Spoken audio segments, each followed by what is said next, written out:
Hello and welcome to the Property Portal Watch podcast, as always bringing you news, views and interviews from the world of real estate online marketplaces and prop tech industries. It's just me here for a very quick intro to say that we had a couple of technical issues with our guest last week, which means that we've had to do some fiddling with the recording. Nothing major, but it does mean that you're going to see Simon swap position on the screen. Once you're going to see a t-shirt change from me. And we're also going to be cutting out the very, very first part of the introduction. Apart from that, everything is fine. So we will get straight into it. You will see me in a new t-shirt very soon discussing all things REA India with Simon Baker and CEO Dhruv Agarwala. Enjoy. I want to start on something a bit newsworthy, which is we have some Q3 results for REA Group coming out recently, Dhruv. 31% revenue growth for REA India for the quarter. Tell us a little bit about what you've been up to and where the growth has come from. So Harvey, a lot of the growth has come from our core advertising business, as well as our housing edge business. So if you recall, we discussed that at the conference, that the housing edge is our business, which essentially caters to different services for homeowners and home seekers around the buying and renting process. So this growth has largely been driven by our core advertising business on housing.com and the edge business. Edge business was one of the ones I wanted to come straight in with, Dhruv, which is, you said a couple of months ago, we're still working out what we believe about this product, whether the price point is right, whether the customers want it, whether it's exploitative on their wallets, perhaps. Good growth, but have your thoughts about the product changed in the last 3 months? And what else can you tell us about it based on a couple of months of learnings? So Harvey, I think the one where we are still sort of figuring out how things would pan out and figuring out the trade-off between consumer experience and monetization. That's more on the housing seeker product, which is part of our DIY business, and it's still a small piece of our DIY business, and this is where seekers actually come on the platform, and they are charged a small fee to get access to exclusive homeowner listings. That's one area where we've seen that,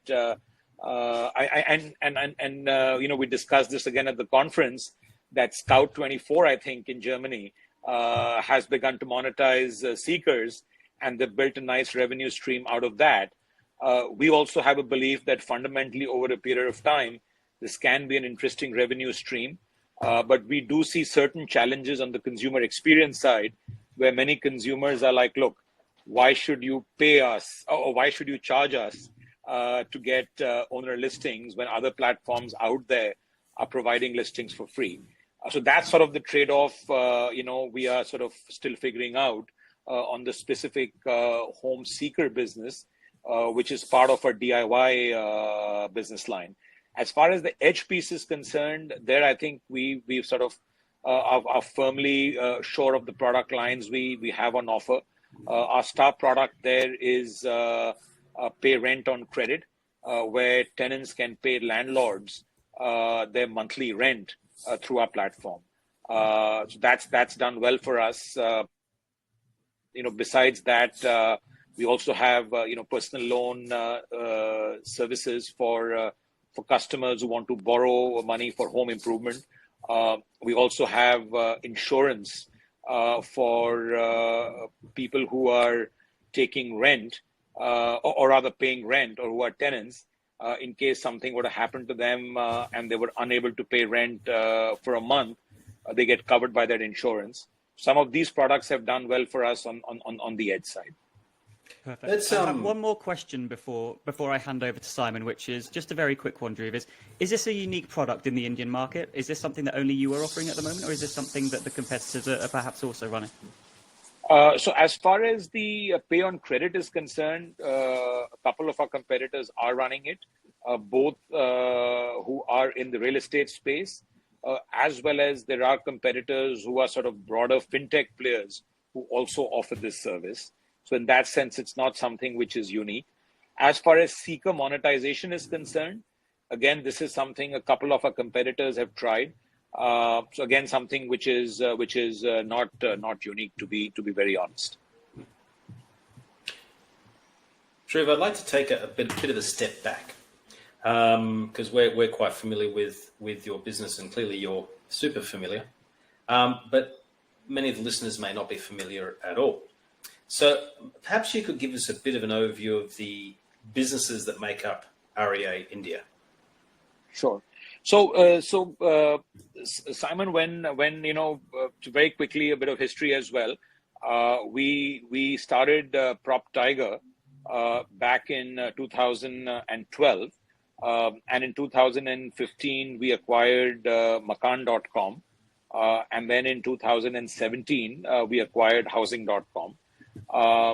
Since the last couple of years, we've actually sunset the Makaan platform. It's still out there. We do get some audience, but we're not really sort of monetizing that. We don't have people in the organization who are really working on it. So we essentially have two platforms which sort of comprise REA India. One of them is PropTiger, which is the original business that I had co-founded. And then we have Housing.com. PropTiger.com essentially operates as an online brokerage. So we essentially offer services to developers to help them market their new homes which they've launched. And we charge them a fee which ranges anywhere between 2 to 3% of the value of the home sold as our service fee. And on the other hand, we have home seekers who are looking to buy new homes, and we provide them an end-to-end service, which includes shortlisting, site visits, documentation, paperwork. We help them get a mortgage. So entire soup to nuts service to help them buy a new home. And we charge them nothing for it. It's a free service because we get paid by the developer. So that is sort of what PropTiger is. So it's a simple project marketing fee that we earn. Housing.com is a more traditional classifieds platform where we essentially make money from listing fees paid to us by developers who launch new homes, agents who represent home sellers and landlords, as well as homeowners directly who want to list on our platform and don't want to work with agents. So again, we help, we charge them for listing on our platform. And the monetization is, again, subscription packages for brokers, sort of visibility products for developers, and again, for homeowners, it's more of a fixed fee, which they pay us to get access to home seekers. So that's sort of the two big business lines. And as I said, within Housing.com, what I just described to you is a core advertising business or listings business, and then we have the edge business, which I just spoke about. Okay, so let's break that down a little bit, because I'm always curious at how digital brokerages work hand in hand with a advertising platform. Now, with PropTiger, just so I understand a bit more, do you have salespeople working in that business, and do you close it out? And is that sort of, would you have Square Yards as a competitor in that segment? Correct. So as far as PropTiger is concerned, we do have salespeople on the ground. So when an inquiry comes in on our platform, we pass on that inquiry to our own salesperson, who then essentially speaks with the interested buyer and then organizes site visits based on the initial shortlist they've come up with, and post multiple site visits. If the buyer decides to actually buy a property, they help them with an application to the developer, help them with that paperwork, collect money from them to make the first payment to the developer, help them close out the buyer-seller agreement, and then if there is a mortgage requirement which the buyer has, help them to get the mortgage as well. So in that sense, it's a soup to nuts on the ground face-to-face service that we provide through our own salespeople. Our biggest competitor, in this space is actually the mom and pop agent out there. It is a very, very fragmented business with many mom and pop agents operating as individuals. There are small shops with 4 or 5 agents involved, and then there are somewght larger regional players with 50 to 100 staff, and then more national players, like a PropTiger or a Property Pistol or Square Yards. There's Anarock again, so quite a few players. But again, not so many national players as there would be strong regional players and sort of more smaller shops. I'm always curious, how do these sort of mum and dad businesses get access to the development stock? Because I would assume that the developers don't want to work with lots of people because that increases the complexity for them, and they would rather work with PropTiger and 2 or 3 others if they can deliver the results. So the assumption, Simon, is I think right in that sense that developers would rather work with a few large players like PropTiger. Having said that, I think there's also sort of this competitive dynamic where developers don't want to sort of create a lot of market power in the hands of a few large brokerages like a PropTiger, and they'd rather sort of have a dispersed network of agents who they can rely on, because in tough times, what happens is they're looking to get bookings from any place they can get, even if it's small or big. It's in times like these right now when the Indian market's on a tear, where a lot of developers, especially the branded ones, can't sell fast enough. I mean, they're just selling like hotcakes, and in fact they're turning away brokers who are bringing bookings for them, both large and small. I mean, you could sort of put in let's say 50 inquiries to them, and they might just accept like 10 because they are overbooked. So I think it's a bit of maintaining balance in the market in terms of market power, and developers are not very keen on ceding control to a few large players, and hence there is still room for mom and pops. And as I said, it's a range. It's mom and pops, and there are sort of city-wise players, regional players, and then national players. But in the last 3 or 4 years, we have seen many developers who've been more open to giving sort of exclusive mandates to large players like PropTiger or a Square Yards or an Anarock to do the project marketing, for the entire project.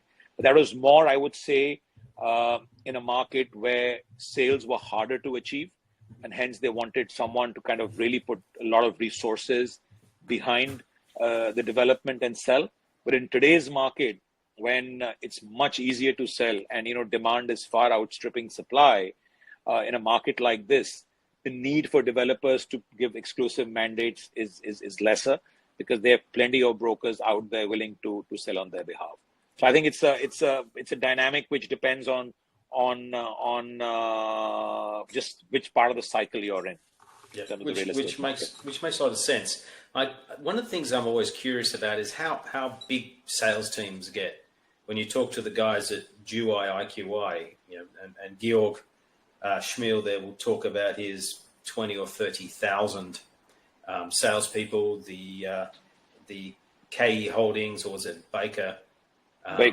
Team has like 1 billion people. I don't know how many. They've got so many people working in sales. How do you think about the number of salespeople, and how do you manage such a large team, and how do you reward them, pay them?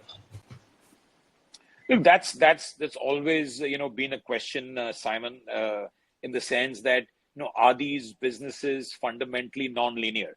Right? One of the big advantages of a portal business is they tend to be non-linear businesses. In the initial years, you invest, and once you build the brand, you build the loyalty amongst agents and developers, then the marginal cost is far lower than what you earn, and hence the businesses at some point just take off.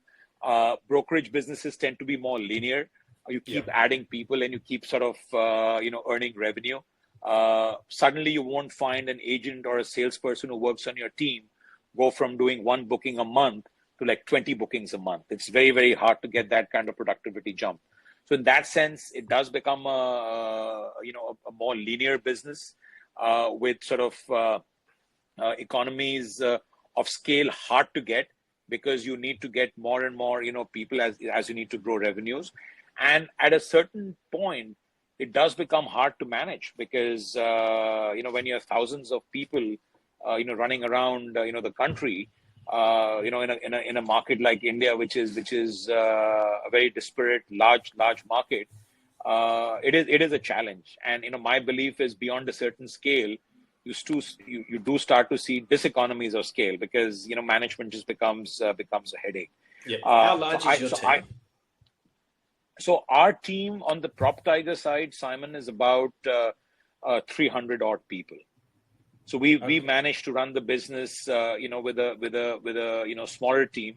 We are more focused on growing the business by driving up productivity, as opposed to growing the business by just adding more people.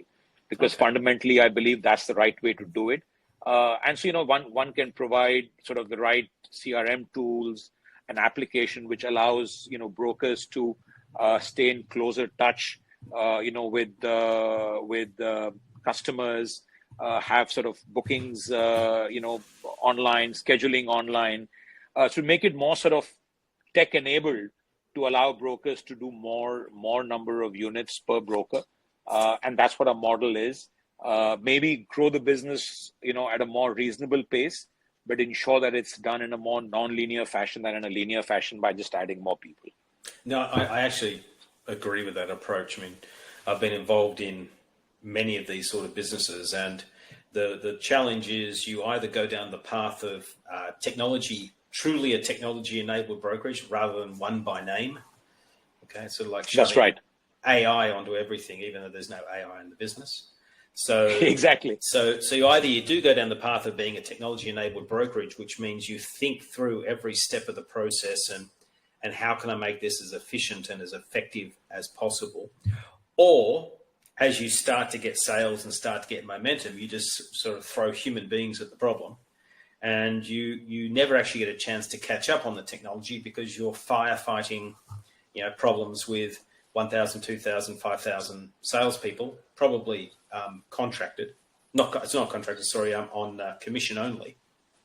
Right. And you're trying to get exactly them to deliver the sales. Whereas I think if you've got sort of 300 salespeople who are, I assume, mostly employees, but with strong commission upside, you're afforded the luxury of time to really get the systems right. And if you get them right, you can then sort of scale. Actually, I do have a question regarding scale in the PropTiger business before we move on. How do you think, India is a massive country? You've got lots of large cities. Do you focus in on 3-4 cities? Like Al Cubo in Brazil, for example, just focuses in Sao Paulo, because that's 50% of all new home developments within Brazil. How do you think about where to focus the energy? No, Simon, you're absolutely right. I think you're thinking about this business in exactly the way I think about it. We believe that it's better to be an 800-pound gorilla in a single market than have business coming in from 10, 15 different cities. So we've sort of resisted the temptation of taking PropTiger beyond 6 or 7 cities. And even within these 6 or 7 cities, our focus is really on 3 or 4 cities. And that's where, the maximum sort of, business comes in. And that's where we see the maximum growth. India is obviously a big country.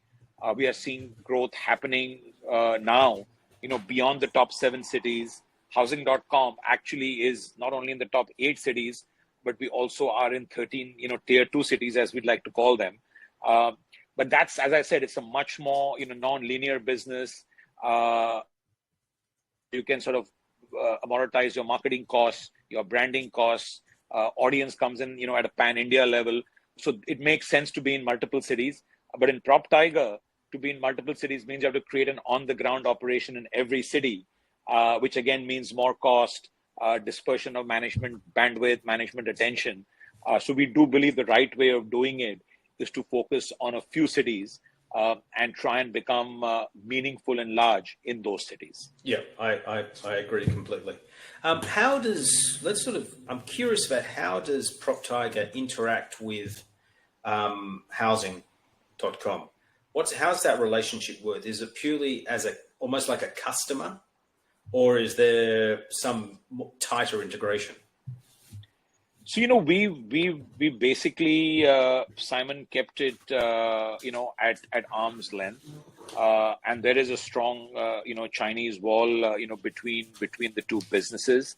So you will not find a PropTiger listing on housing.com. Okay. And we've been very mindful of that because so think about our origin. We started the business as PropTiger, and then we went and acquired housing.com. And one of the big questions we had in our mind at that point in time, and this was a question even in our investors' mind, that would this create a conflict of interest? How would your customers on housing, which are namely developers and agents, see the PropTiger business, and would they see that as an inherent conflict? In order to manage that conflict and to ensure that we are true to our word as far as servicing our customers and housing is concerned, we've kept that sort of Chinese wall and haven't had PropTiger list on housing. So in that sense, they run as almost two different businesses, under the REA India sort of umbrella, and there is sort of very little interaction between the two businesses. Having said that, what we recently launched is a business called and it's just a small pilot we've sort of started running called the broker aggregation business. Where let's say PropTiger is working with a certain developer and marketing a project for them. We sort of advertise that project to the housing broker base in that city and say that, look, we have a relationship with this developer, and if you do have customers who want to kind of buy a unit in that development, pass it on to us, and we will help you actually get possibly a higher commission than you otherwise would, because we have the luxury of sort of aggregating demand, in PropTiger and through a large network of brokers, and will actually pay you the commission faster than what what the developer would pay you. So in that sense, that's an attractive proposition to a broker. They see PropTiger actually as a partner at that point in time. It's easy to kind of broadcast this development to the network of housing brokers because they have a sort of a seller app on housing where they get all the communication. That's, I think, the first place where we see a potential synergy without sort of creating any conflicts of interest. But at the moment, it's still at a pilot stage, and the results are yet to be seen. But we think that could be an interesting sort of marriage of housing and PropTiger, which could make it a win-win for brokers, for housing.com, and for PropTiger. I've seen this approach in a number of markets where a PropTiger equivalent works with a bunch of developers, aggregates supply, makes it consistent, is very good at doing what the marketing, landing pages, all the things that a broker is probably not so good at doing, and the developer may or may not be doing. And That's then right. What they do is they then open that database to the brokers and agents who have buyers and say, well, why don't you look in the database? And if you find something, that works and close it out, then I'll share the commission with you, and you take a 15-20% cut of the commission. They take 80%. Just depends on the volume of work done between the aggregator of supply and the brokers. So yeah, it makes a lot of sense to be, going down that path. And then, of course, once they get comfortable with the role of PropTiger in that, you can then start to also aggregate some demand, okay, which is i.e. advertise on housing. That's right. And then, but then you say, look, I've only got 300 sales guys, so why don't I pass this lead on to you to close out? And you can make some money too. So then that's a great idea. So you actually piggyback on the brand of PropTiger as a broker as well. That's right. Yes. Yeah. So if you think about it, you're a broker in I don't know, the Delhi market or somewhere, and you go to them as PropTiger and say, I've got this property and these potential buyers. I just don't have a sales guy. Can you be my partner? Right. Okay. Right. And I think one of the opportunities here is to say, how do I class my brokers, my advertisers as gold, silver, and bronze? And if you happen to be a gold customer, not purely by what you spend, but by how good you are, size, volume, capacity to execute. That then allows you to scale your PropTiger business into new markets while working with the gold customers of housing.com. That's how I would actually think about how to do it, which then it doesn't become offensive. You're actually trying to bring more money to them, and in such a way, you can, drive the business. No, I think that's a very good suggestion, Simon. I think part of the idea behind doing this pilot was to exactly kind of go down this path, because we realized that simply trying to put a PropTiger listing on housing and increasing the PropTiger sales force is not the solution. It goes back to the discussion we just had. The idea is, how do you scale PropTiger by keeping the internal team lean, and sort of this method of aggregating brokers. And to your point, it's not just about aggregating the supply; it's also aggregating the demand, and then just using the broker, as sort of your arms and legs to fulfill the transaction, and then passing them on, a large part of the commission. And there's no threat to them at all in doing this, because you're actually helping them increase their business. Makes a lot of sense. Yeah, and then as long as you're getting a cut of every transaction, then it works. Exactly. And the interesting thing, Simon, here is that that's not even a problem, because for the broker, the interesting part is, because if housing/PropTiger is aggregating, they can get the volume overrides from the developer, and what the broker ultimately makes through this arrangement is probably more than what they would even make on their own, because they would just end up giving one or two deals to the developer and hence be at the bottom of the volume slab, right? While PropTiger/housing would be at the top of the brokerage slab. So I think it's a clear win-win for everybody. Yeah, I mean, the whole objective is, how do you shove yourself at the middle of each of these transactions, and you'd rather get a clip of the ticket. And this is where I think it's interesting, because you're investing the time in building all the technology, which if things work out the way they should work out, then you will do it much, much better than any individual broker would do. And that's right. You progressively open up that new development system to them and say, hey, look, you've got access to this functionality, etc. And by the way, you can see here, if you've got buyers, you can see listings. So you don't have to do anything except, and by the way, just buyer, click, click, click, bang. You create a page for them, you create an email, whatever, a WhatsApp stream, it doesn't matter. And if you close any of them, I'll do all the contracting. I'll do absolutely everything for you, electronically, of course. And exactly. shake the hand, make sure they've got the money, whatever. Even if they haven't got the money, I've got this mortgage brokering product. And then I think the other side is if you go to them, and then once again, it's, by the way, you want leads, and I don't know a brokerage that would say I don't want leads. Well, close this out, and you position yourself in the middle of every transaction, and clip the ticket. No, and that's right, Simon, to the point you were making about the mortgage piece as well. So not only are we now offering, this as a pilot product, which is the real estate aggregation piece, but we're also offering a mortgage aggregation piece now. So we've actually gone and tied up with banks at the back end. We in fact invested in a company called Easy Loan. We've taken a stake in that, a minority stake. And they've sort of built seamless digital pipes with banks at the back end.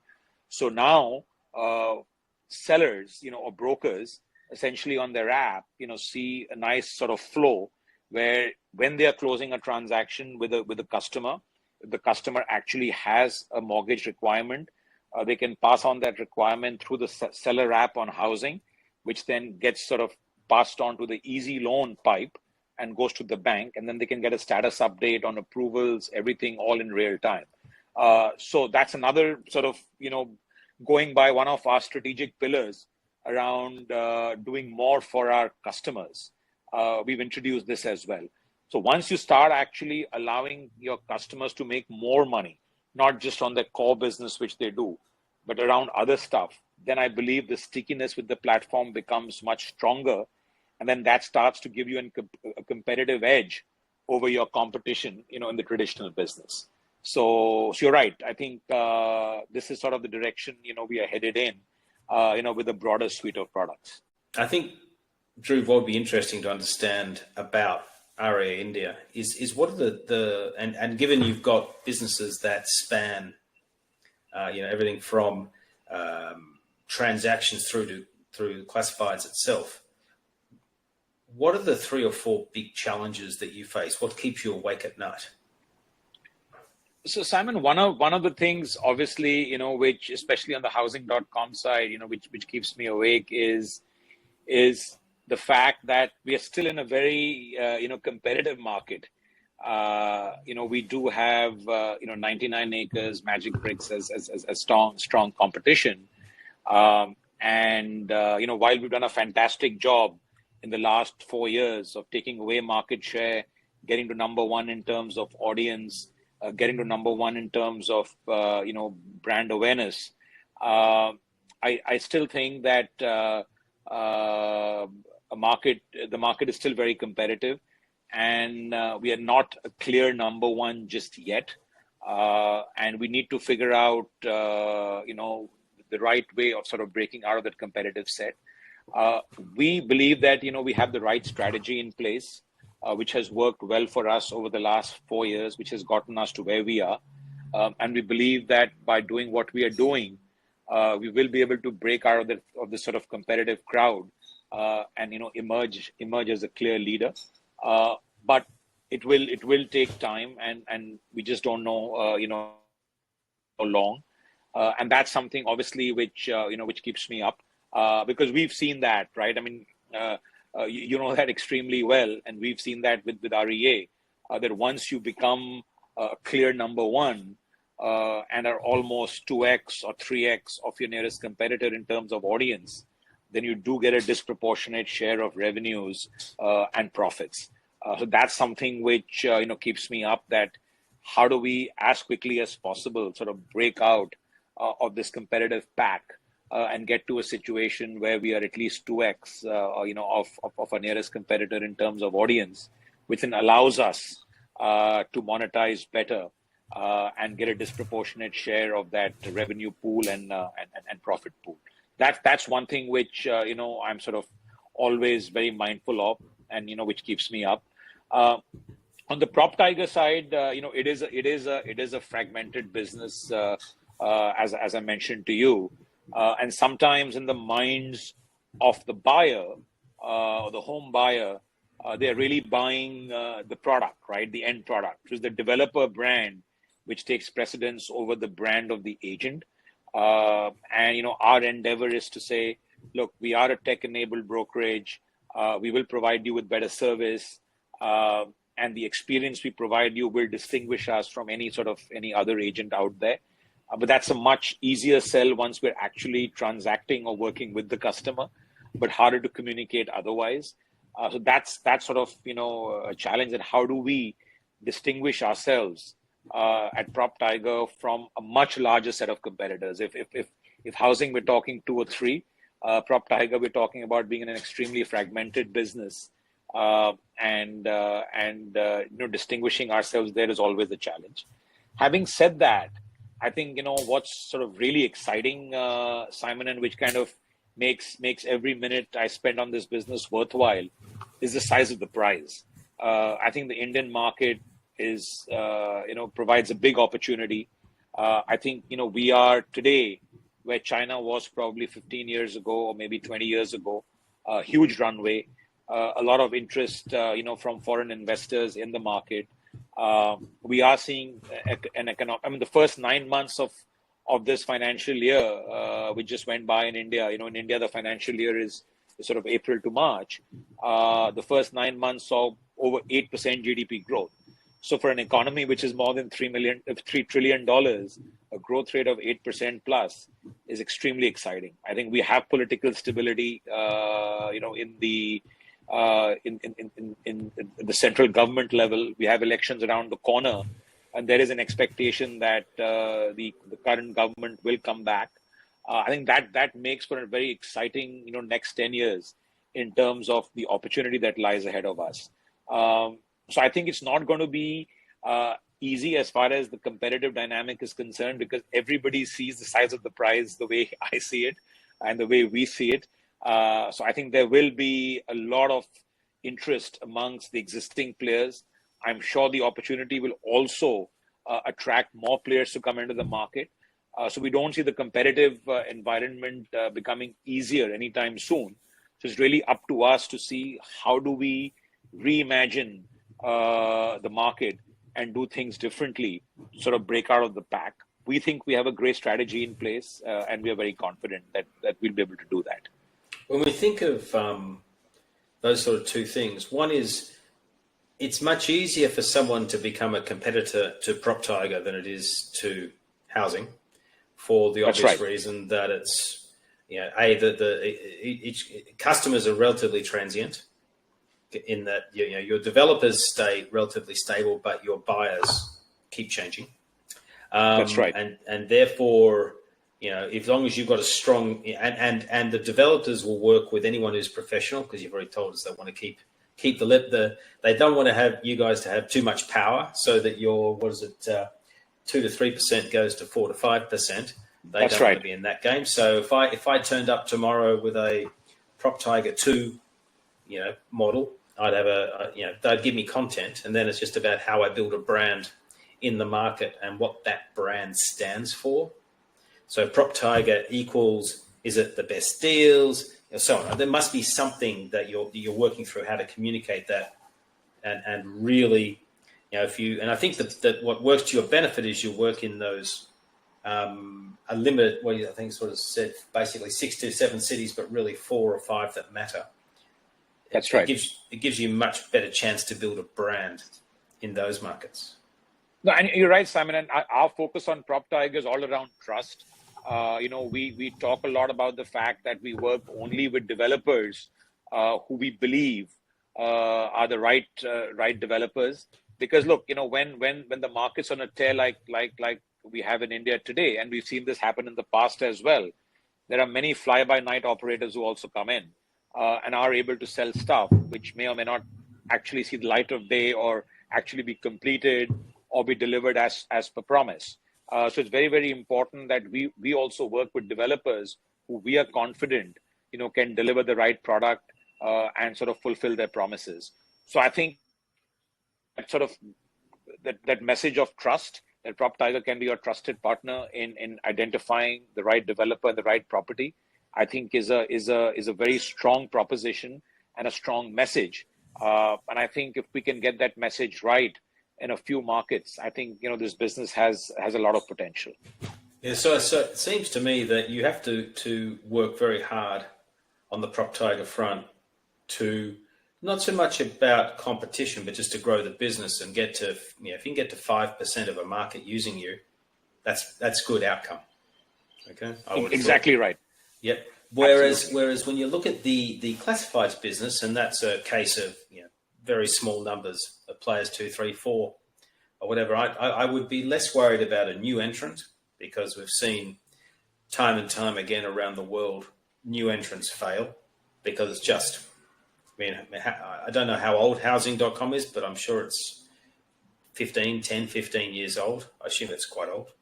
Yeah, it's actually started out in 2012 or 13. It's about 10 or 11 years. 10 or 11 years old, right? So that's a lot of brand building that's occurred in that time. And that's very hard to replicate quite quickly. And we've seen, companies like CoStar, etc., buy an existing business on the market in the United Kingdom, but it hasn't moved the needle in terms of visitation. So then the question comes down to, can you truly break away from the other players? And I have a hypothesis that that's incredibly hard and borderline impossible, because they're not sitting there sleeping. They too are having the same conversations, right? I would assume, Nitesh at 99 Acres and whatever, or Nakuri or whatever, they're Hitesh. So they are Magic Bricks, Magic, So they are sitting there and going, well, okay, how are we going to do this? All right. So everyone's sitting there and trying to work, because then you both then compete, but you compete to keep the status quo, right? So it's going to be very hard to break out. So why wouldn't you look to consolidate the market? So one of the things, Simon, clear leader. Sure. Look, I think I think it's a very good point. You make. I just sort of want to hark back to 2019 October. We were about 60% of the traffic on housing.com of both 99 and Magic. They were the market leaders. Today we are 1.3x of the closest competitor. So the last 4 years or 5 years, we have made significant strides based on what we've done. By focusing on consumer experience, by being very sharp about where we spend our marketing dollars on brand building. We've seen some of our competitors spend a lot of money on print, which is something we've spent no money at all on. And we think that may or may not be the smartest way of advertising. So I think that there are ways of differentiating ourselves as far as operations is concerned, by putting focus on the right things, which will allow us to differentiate ourselves. I think the biggest axis of differentiation is consumer experience, and the company which provides the best consumer experience, is the one which will win and can break away. And I believe that's harder to copy, because features get copied because it's out visible, but sort of an operating system, one level below the features, one level below what the website has, which sort of all needs to work, in symphony to produce that world-class consumer experience. That is, I think, harder to copy, more difficult to replicate, something hard to build as well. But that requires focus. And I think that's an area where we are focusing on a lot, that how do we provide the best-in-class CX? And we are brutally honest with us. Where we get bad reviews, we try and fix it. And everybody in the company, all the way up to me, is sort of obsessive about getting that right. Still a long way from saying we've sort of cracked it, but directionally I think we're headed in the right place. So we think that we have the right strategy, the right focus to break out. But you're right. I mean, these conversations are happening elsewhere. Everybody is thinking that they are the ones who are going to be sort of that breakout company, which so far has not happened. We've been the only one who've sort of been in the sense managed to come from such a distant number 4 or 5 position to where we are today, which also has not happened in any market before. Yes, I think COVID was a big factor in helping us achieve that, but it's also been sort of our strategy and focus on CX. consolidation, Simon, is a good question. My view is that it is distracting. Integrations are never easy. We've had the experience of running two platforms which are very similar, like Makaan and housing under the same umbrella. And what we found that it was much, if I had like limited resources, if I had $1, would I, distribute that dollar across two platforms or put everything into one platform? The answer is put everything into one platform. So consolidation would lead to a situation where we are again saddled with, like two platforms instead of one. Is that the right way of running the business?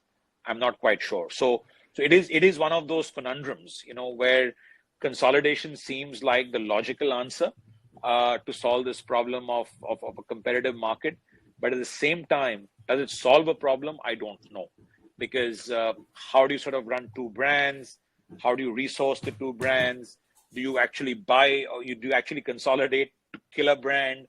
These are all sort of $1 million questions. And actually, imagine you buy a brand to kill it. That's a pretty expensive use of money.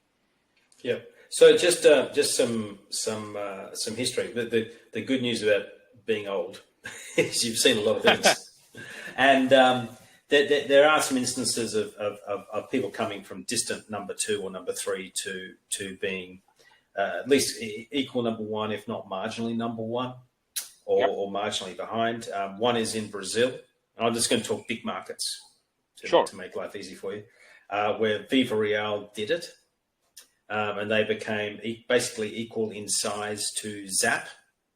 Mm-hmm. And they then decided to consolidate, bring the two businesses together. So they ended up being about 8 times the number two when you bring them together. Okay. Mm-hmm. And then they sold to OLX for $1 billion, just under $1 billion.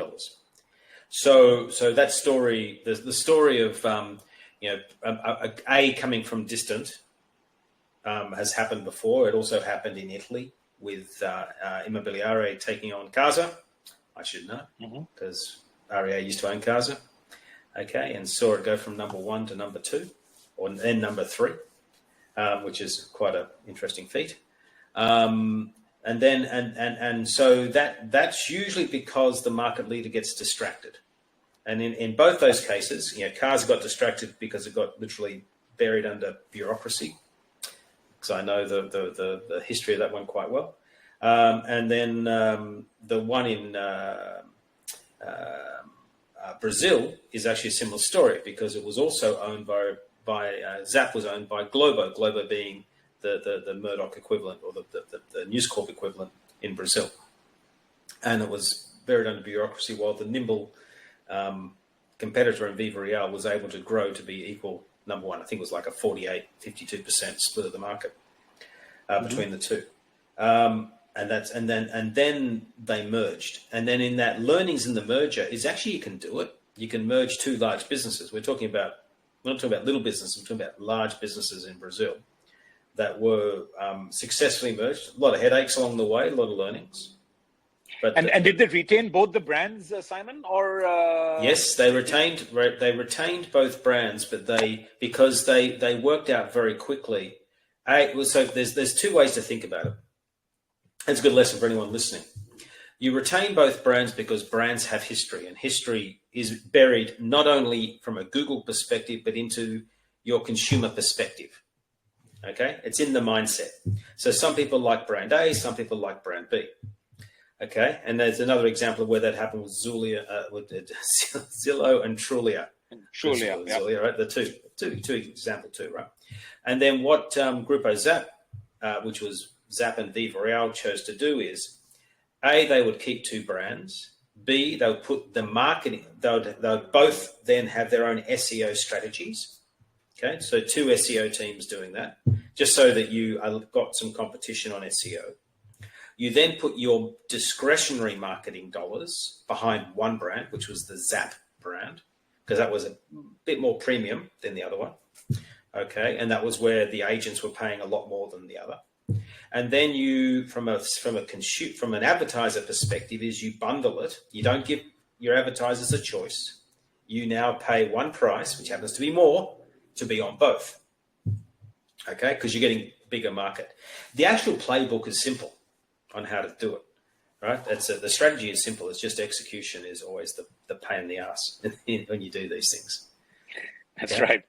So I think around this, if I was to snap my fingers in any market, when you have 2 or 3 large players, each competing quite aggressively, maybe you're 1.2 times, 1.3 times, so on, and it's all like this.